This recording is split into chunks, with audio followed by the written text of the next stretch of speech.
This is what a tile backer board is. It's a big sheet of pretty rigid and insulated material as well. The bonus about this stuff is it's waterproofs.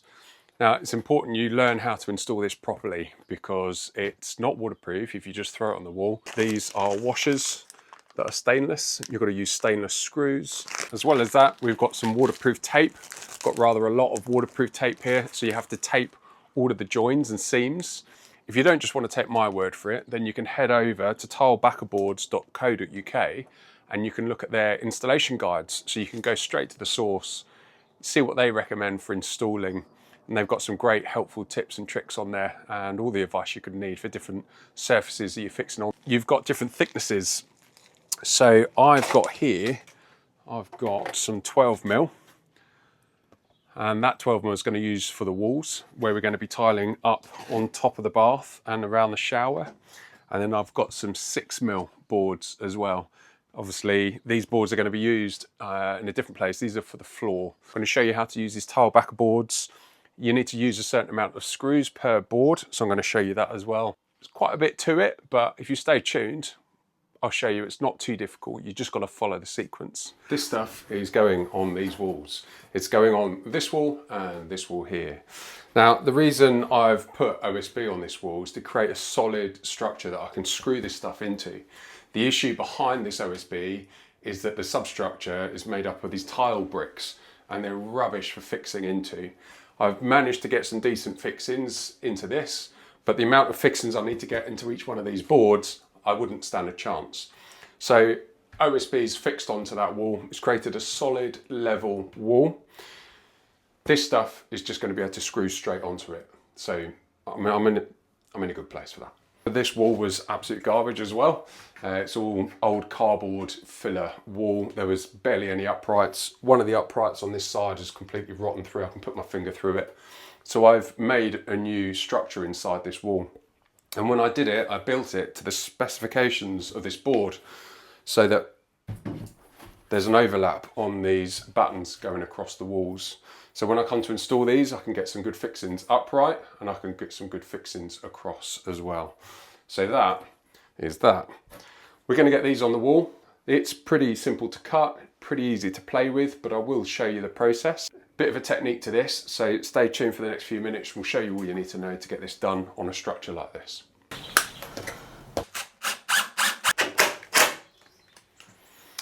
So the recommendation is 15 fixes per board. So there's quite a few. So I've created my top rows, spaced them out equally. So I've got 5 fixings across the top, and then I'm going to do rows of 3.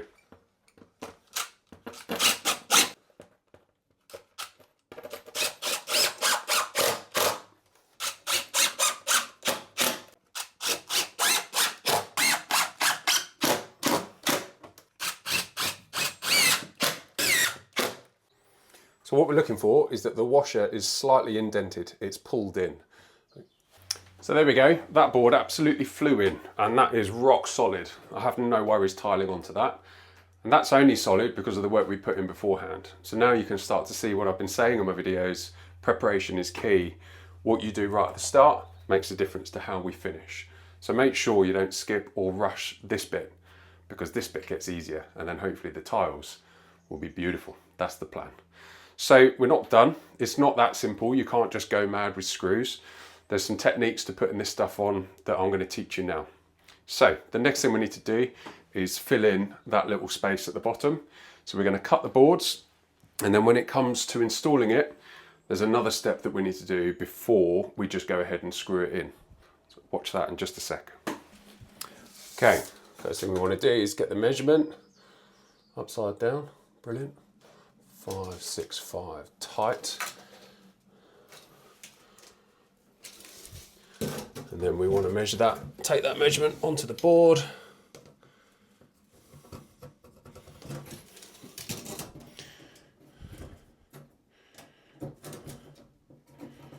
Now, I'm going to double check that, always, 565.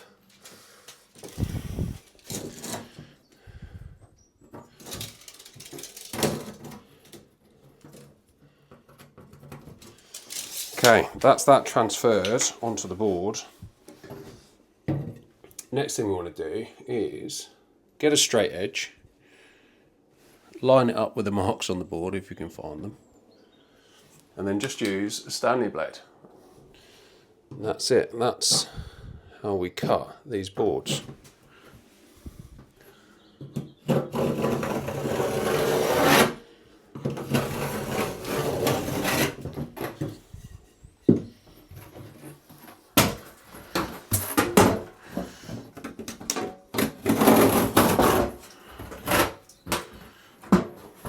Et voila.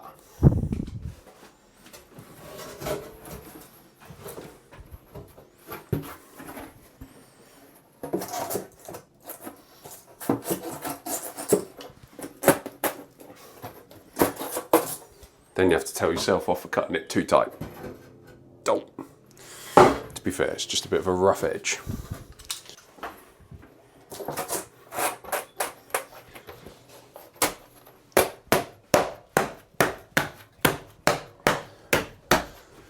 Now you can't tell me that's any tighter. That is beautiful. So we know that board fits in that gap nice and tight. Wonderful. We know that it's going to screw back to that wall really well. Wonderful. What we need to make sure is that the joins are waterproof. There's two steps to that. The first step is using this stuff. So this is what you need to put in between the joints, in between the two boards before you screw it in. So I'm going to get this loaded into my caulking gun, squeeze a load of that in, and then get the next board fixed.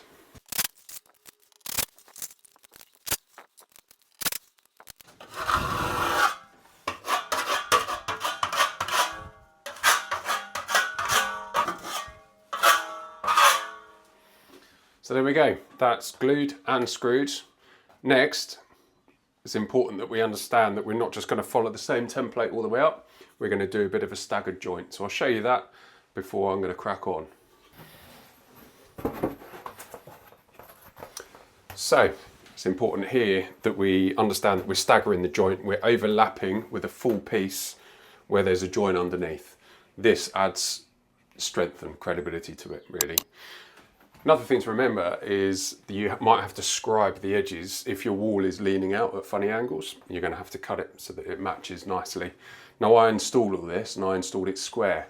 So although the original walls were out of plumb, I managed to put the plasterboard back on so it's square with this. So my edges are fine. Square boards, square walls, it's just a case of putting it on.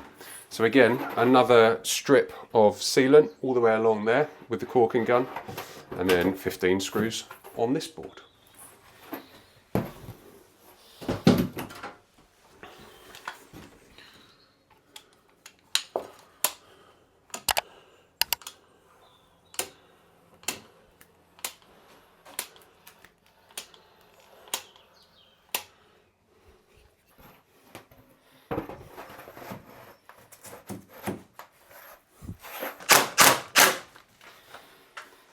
Now I'm not going to make you watch all of this wall, I'm just going to get on with do that.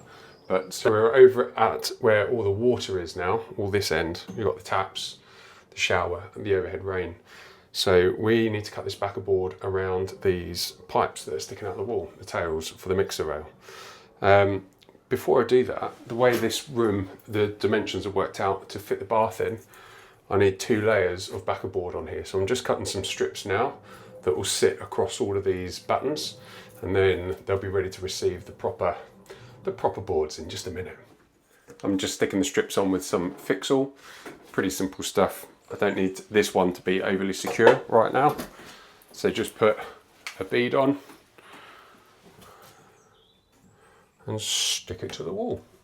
Job's done.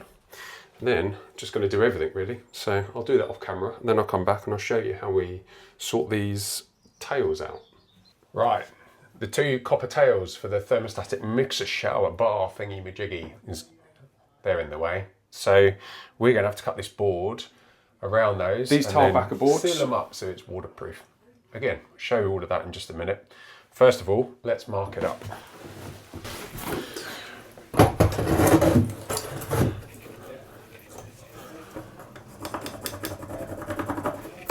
The waterproof joint tapes, stainless steel washers, decoupling membrane. Now I ordered all these materials and they arrived the next day.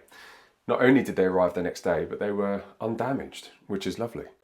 You can go onto their website, you can find the different thicknesses, you can find different ranges, you can really find lots of the products that you're going to need to be able to do this job from their website. You can have the confidence from my experience that I ordered them. They arrived the next day. None of the corners were dented on the back of boards. Everything was packaged well. So there's no wastage. I didn't have to trim anything. I could just use everything they sent me. As I say, thanks again guys for supplying this material for me. So this is just ever so slightly bigger than the diameter of the pipes. Hopefully that's worked well.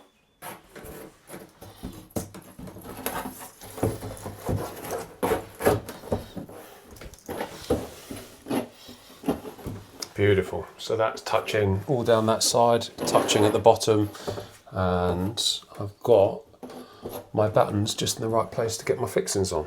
So that's great. Now, before I get this on the wall, I need to mark up where my buttons are so that I know what I'm screwing into, because once it's on, I can't see it. And then don't forget, I need to put my adhesive sealant on all the way around the edges. So we'll do that now.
So we've gone through all the components you need in order to be able to do this job yourself.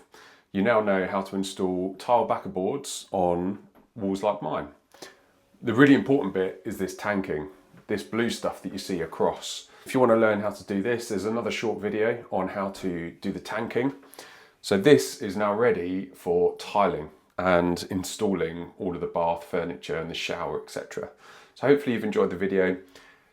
Give it a like, that helps other people find this video as well and hopefully grow in skills, knowledge and confidence themselves. And subscribe to the channel and you'll see other videos that come out that you might be interested in. Thanks guys.